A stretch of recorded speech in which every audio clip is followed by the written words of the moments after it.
Oh my, they have made a statement. So without further ado, I'm going to crank this bus up and we're going to get the rolling.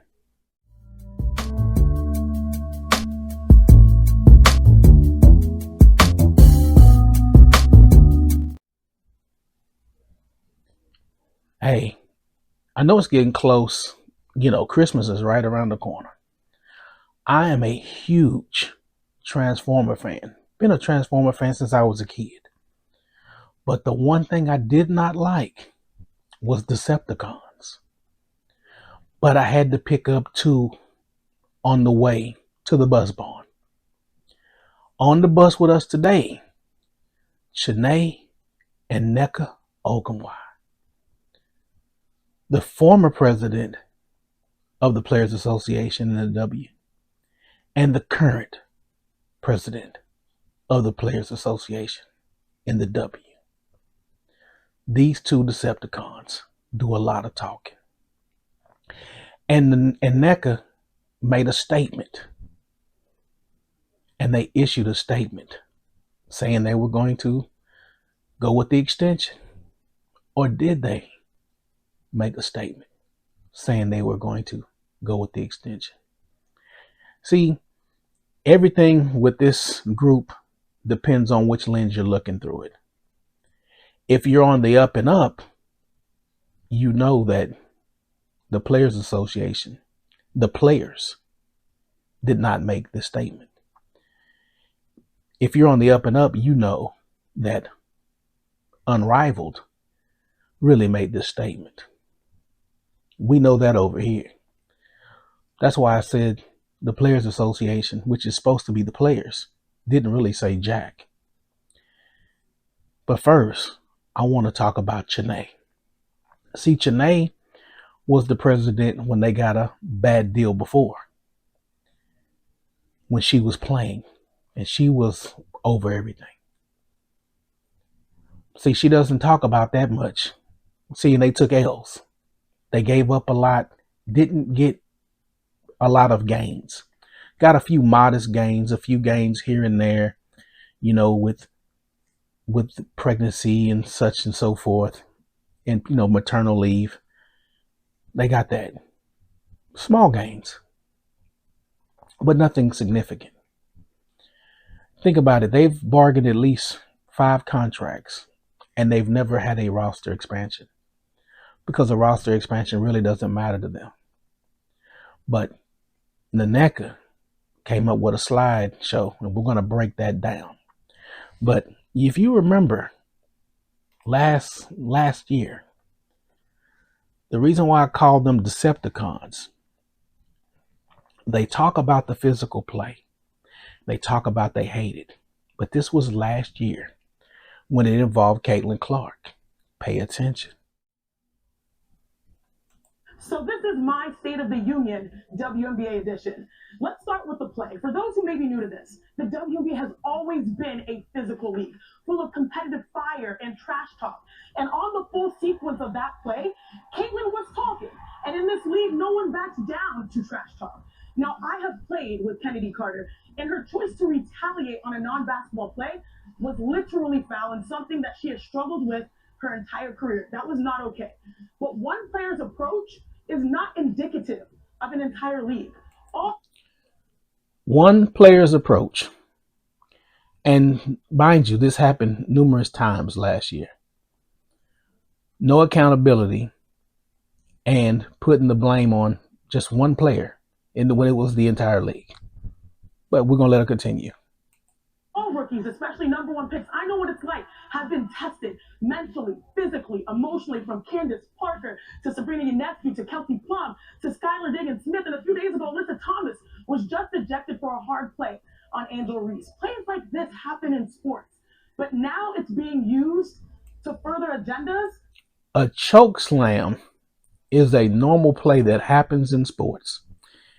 When I tell you, these two Decepticons are some of the best in the business, this one in particular is a definite Decepticon. That don't serve the game. So when it comes to women's athletes, there's this expectation that players in the heat of the game should constantly stop what they're doing and be appreciative of Caitlin. They should bow down instead of being the competitors that they are. These women are elite basketball players who are competitors who show up and show up every night before the eyes were there on the game. I like how she deflected and she put it on the fans making agendas. Like we didn't see what we saw last year. That was the part that was hilarious. And then the paying homage thing. They want their butts kissed. These Decepticons. She's one of the best. We all know and we appreciate the unparalleled amount of growth and attention that Caitlin, I'm her biggest fan, is driving to help That's a become lie. a beacon of so much interest and engagement and viewership to this game. But that narrative, that actually does a disservice to her because the ones who grind through that type of grind become beasts. This is not hate. This is hoops. Like any other sport that is professional at the highest level. And I hope people truly get to understand that. So she has to go through all this bullshit to become great. That's a Decepticon talking. Straight up. Candace Parker didn't go through getting clocked in the face, body slam, pushed from behind in her WNBA career to become a superstar. Shanae lying. But she's the start of it. She was the president. That other contract, now they're on to the 2020 contract. Her sister's got the reins. Her sister and Sue Bird screw that contract up. They make a deal with the league that basically says you'll get a 50-50 revenue split. But your revenue split is conditional upon the things that you do to grow the business. That's the thing you got to remember. The 50-50 split that you get is contingent on you growing the business. Your side, your responsibility, your part in the business as a whole is to grow the business. Remember, 25% of their revenue share goes to the players union. The other 25% goes towards a marketing piece that these players can go into and make additional money. That's not talked about enough because they don't do their part. So during their contract, they had COVID. They had a bubble year. Of course, you're not going to make your attendance numbers. That put them behind. As they keep getting further and further behind, they cannot make their metrics. Their escape hatch is 2024. That's where we're at today. They hit the escape button. At the same time they're hitting the escape button, Caitlin Clark comes in with an influx of popularity to the game. They take this as an advantage and use this to their own benefit without crediting her. You just heard Chiney say exactly that these girls were hooping and playing at a high level and popular way before Caitlin got there. She works at the network, but she's lying.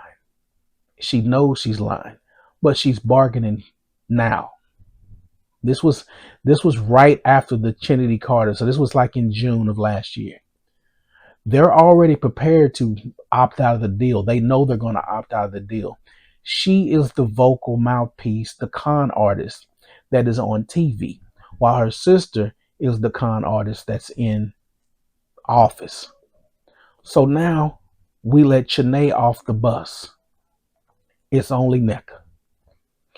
Nneka, the president who made a bad deal along with her cohort Sue Bird in the 2020 bargaining with this same Kathy Engelbert, who they praised about the revolutionary deal that they received the last time. I'll show you the link where it says it out of her own mouth, the quotes. Praised Kathy Engelbert. Her and Terry Carmichael Jackson praised Kathy Engelbert on that deal that they got, that they secured. I did a video recently where I showed you the breakdown with her and Sue Bird trying to double back on it, saying that they set it up for this moment, which they were both lying. They got what they could get, what they could bargain for. But Nneka did a whole slideshow. We're going to break down every slide. The first slide is just Nneka. She made a cartoon of herself.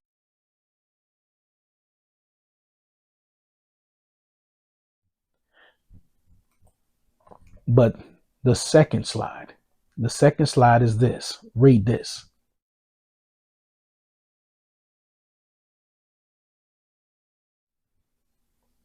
Now, on this slide, the WNBPA Executive Committee has agreed to the league's proposed 30-day extension of the current CBA. But we, the players, made sure there's the ability to terminate the extension at any time within 48 hours notice. It's business, not personal.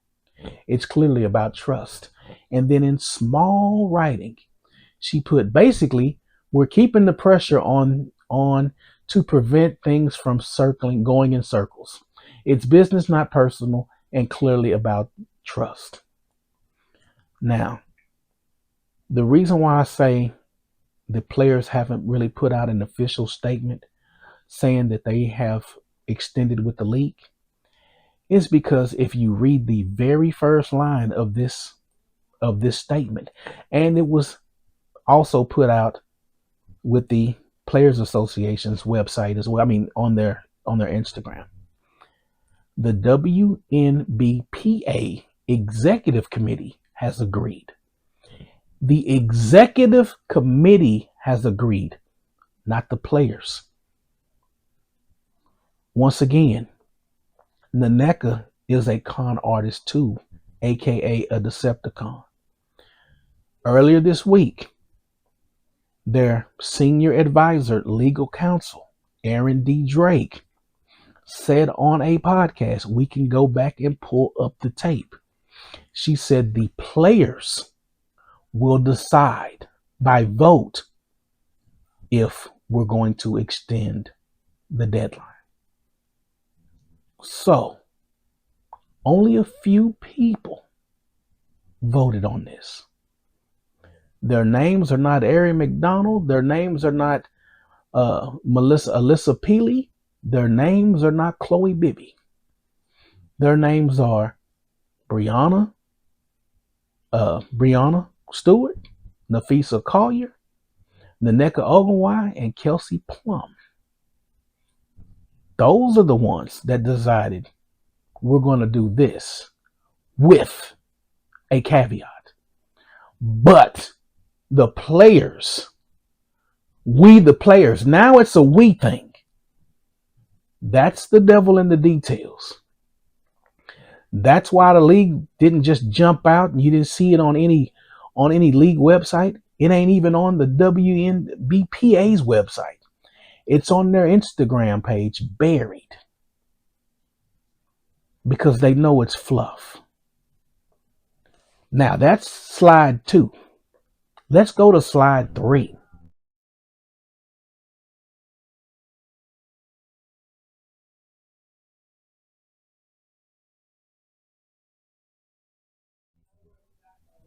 Slide 3. Remember, the last CBA negotiated in January of 2020, which came at a 30-day extension and was groundbreaking. Remember, it was groundbreaking then, but they keep telling you it was bad. They always go back to 2020, but you hear her say it out of her own mouth. It's groundbreaking. The players are more focused, united, and determined than ever to reach an agreement that reflects their value and undeniable impact on the league.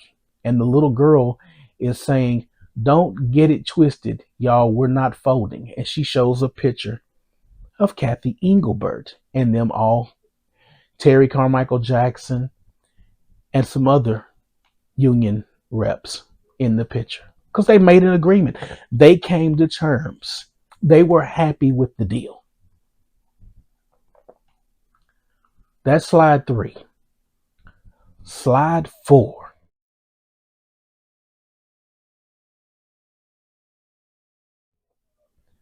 Our key priorities for this new CBA are simple.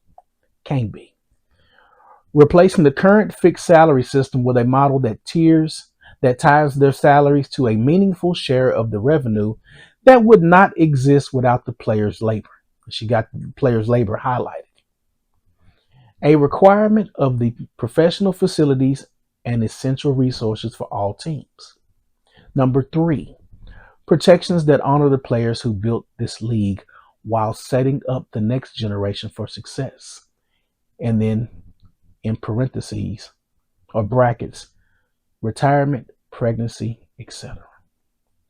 They have pregnancy in their contract already. They don't have that retirement like she wants. That last one, number three, is the one you got to pay attention to. Protections that honor the players who built this league. No player from the past built this league. And you're trying to take money from the present going forward, and you're trying to pay back Sue Bird, Candace Parker, so many others. That's not going to happen. You're not going to salvage the future by trying to play the past. Every one of these collective bargaining agreements was a window into time. At the time, each group that bargained for what they wanted. They came to terms. Had they started this league and their first collective bargaining agreement that they came to, they could have started a pension right then if it was important. But like many young people, you're not thinking about tomorrow today. That's on the past generations, the Cynthia Coopers. That's on the next set of people, the Tamika Catchings. At every stop, this could have been bargained if it was important. It wasn't important enough until this group got in. Because one thing to remember, I've said it on numerous videos, the majority of the players that are doing the most talking are 30 and up. And they're on their last ride. So, say they get a retirement plan. They would have had to been into the retirement plan a certain number of years before it would pay off.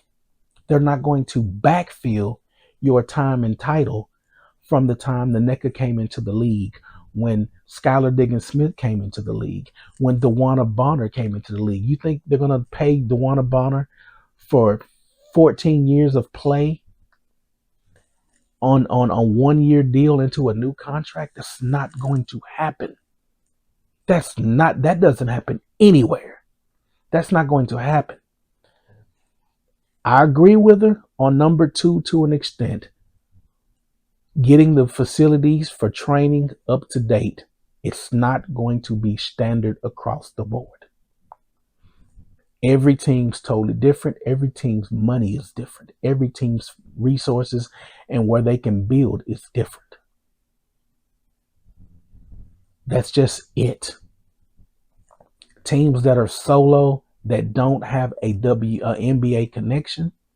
If you got an NBA connection, you can use the NBA facilities. I get it. You want to build your own facility. But that's a heavy investment to spend $100 million to build a facility for you to play when you treat your league like a part-time league. It's kind of hard to ask for that. Can you show us the facilities that you play in overseas and train? Are you asking of them the same thing you're asking for your part-time employee? That's the only thing I have a problem with. But yes, they should get adequate training facilities.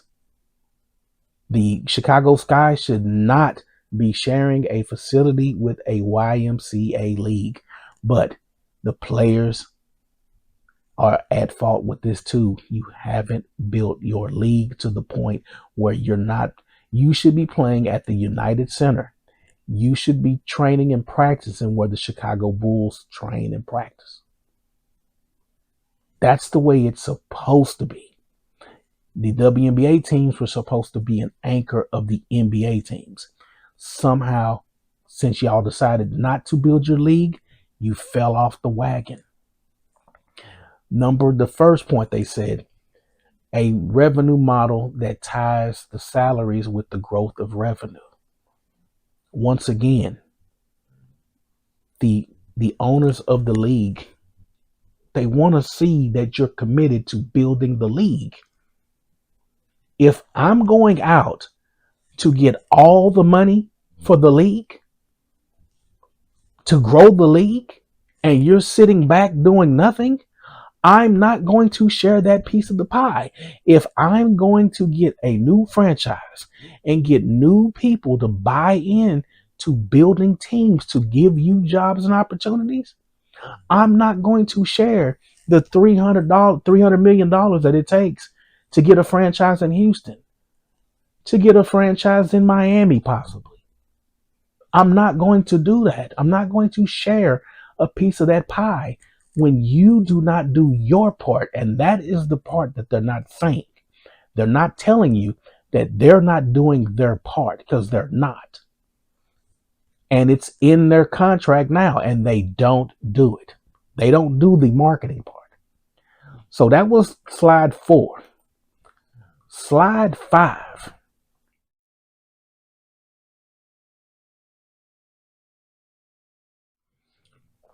Everyone has different ways of explaining why we're asking for a new salary structure, which is not the same as just a pay increase. Here's mine. The league proposed a salary increase for the new CBA, but here's the problem. The salary cap is still fixed and separate from the revenue share. So basically, the numbers would only make sense for a fixed period of time.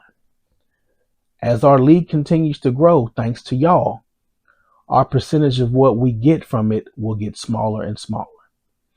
Basically, she said, the math ain't mathing. And she shows a scale where the league's making this and the players are making this. It's going to always be like this with this group, because this group, the players over here, do not want to meet the ownership and do their part.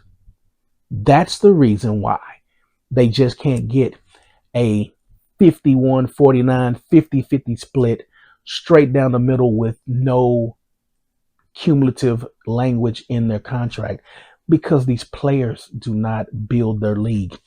Notice when the season ended, what did everybody do? Everybody jumped on a plane and flew to another job. In the season, during the WNBA season, players were on social media doing photo shoots for their next jobs. During the season, at the All-Star break, if you didn't see the video, I'll give you an update. During the All-Star break in Indianapolis, Indiana, the All-Star game was at location A, Gainsbridge Fieldhouse. That's where the All-Star festivities, the game was being held. The 3-point shootout, all that. Skills challenge, everything. That's held here. Less than 2 miles around the corner, Unrivaled had an all-star event with current WNBA players at an event for Unrivaled at the same time. So, you tell me, you're in Indianapolis, you're Unrivaled, you could do an event anywhere in the country at any time. You do it the same time the main league that these women play in. is doing it, and you say it's not a conflict of interest. You have Lexi Hull, Natasha Cloud, and many others at the events all day. It's documented all day. So you think about that. You're an owner. If I give you a 50-50 split, if I give you a 49-51 split with no language that you got to build up to get your bread, you got to put in some work. You think these players are going to do that and say, okay, we're going to focus on growing our league, getting out and getting the word out about our league? No. They're going to go off and do this company, take care of this company, take care of this company, take care of themselves, and not grow the business. And that's how the owners are looking at it, because it's accurate. So let's go to slide 6.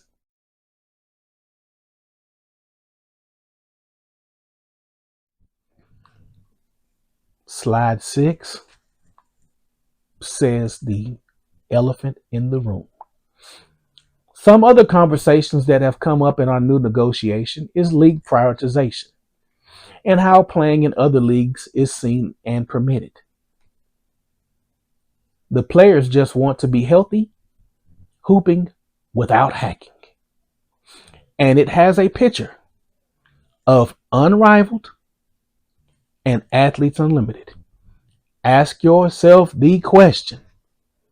If, say, you work at XYZ factory, this is where you work at. You work at this factory, this plant for this company, and it's called XYZ.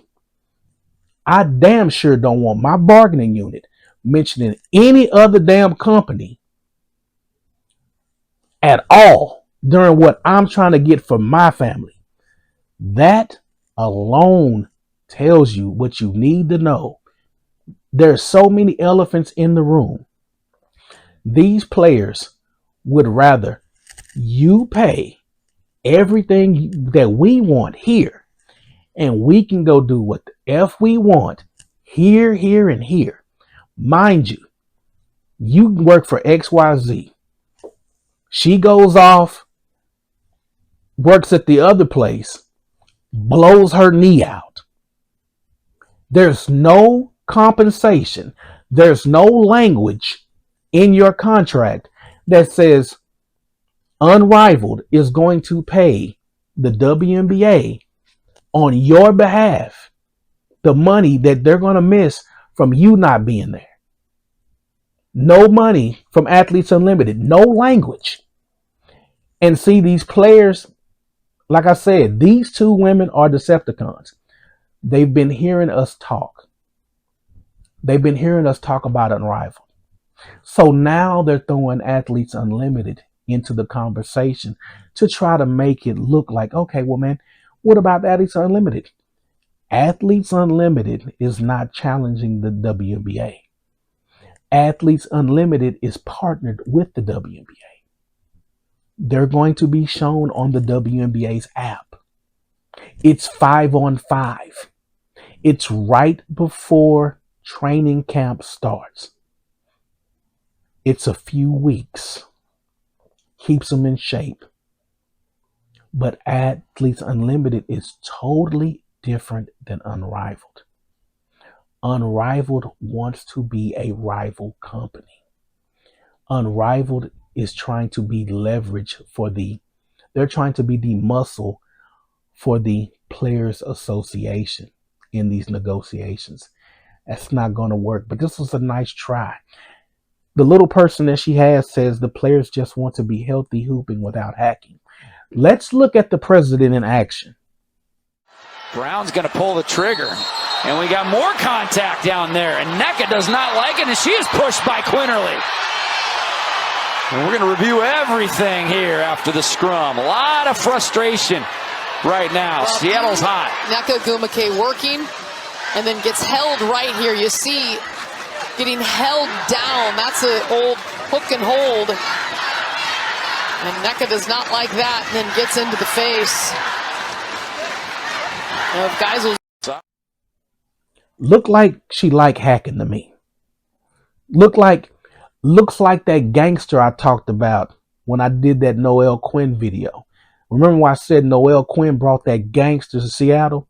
That's that gangster at display. That's why Noelle Quinn's ass got fired, because of that gangster shit right there. The next slide, number 7.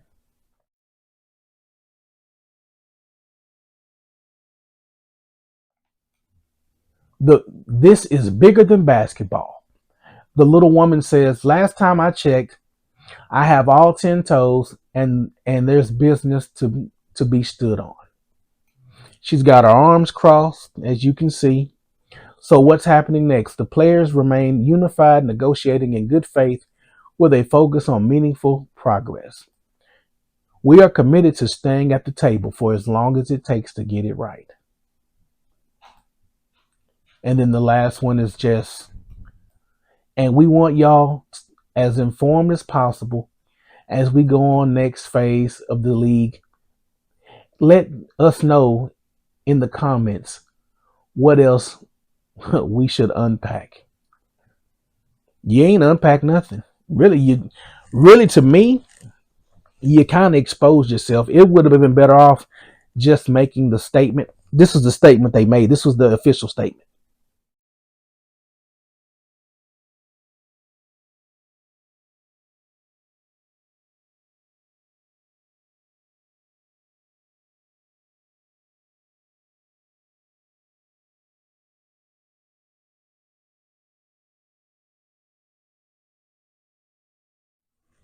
It'd have been better off just making that statement and just shutting up.